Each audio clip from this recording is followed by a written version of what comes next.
3 modifications gratuites que tu peux apporter à ta strat pour la rendre plus jouable. Effectivement, mon sélecteur est monté à l'envers. C'est-à-dire que là, normalement, c'est censé être le micro chevalet. Et là, micro-manche.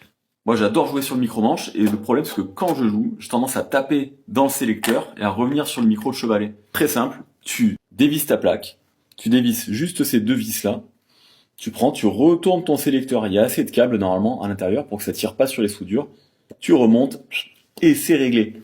Deuxième bricolage, alors celui-là, il est vraiment basique. Moi, à la base, je joue plus sur une Les Paul ou sur une Telecaster, et j'ai pas l'habitude de ce potard de volume, qui est très pratique quand on veut y accéder, mais qu'on veut pas y accéder, on y accède quand même. Et il m'est déjà arrivé de me couper le son tout seul en plein concert. Donc, très simple.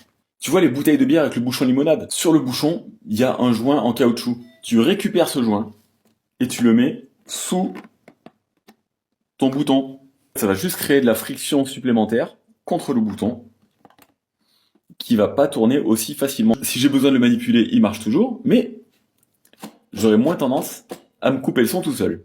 Attention, si t'essayes avec un bouchon de limonade, sache que moi j'ai essayé plusieurs marques de limonade différentes et ce joint était toujours collé dans le bouchon, impossible à défaire. Donc il reste que la grolsch, t'es pas obligé de la boire.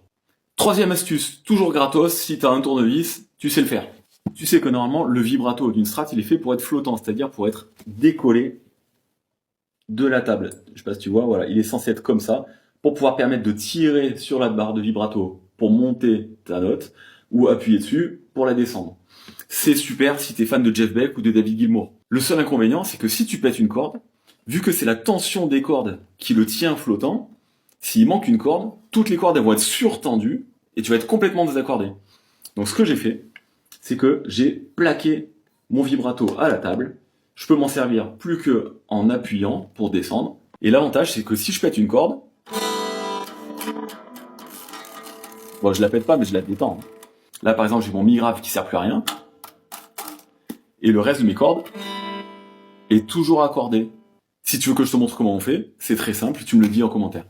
Une astuce bonus pour toi, elle est pas exactement gratuite, mais c'est la pièce Fender la moins chère qui existe sur le catalogue. Souvent sur les strats, on voit la tige de vibrato qui pendouille. Et quand t'en as besoin, tu sais jamais où elle est, t'es obligé de la chercher. Pour, si je me souviens bien, moins de 3 €, t'as un paquet de 12 ressorts. Attention.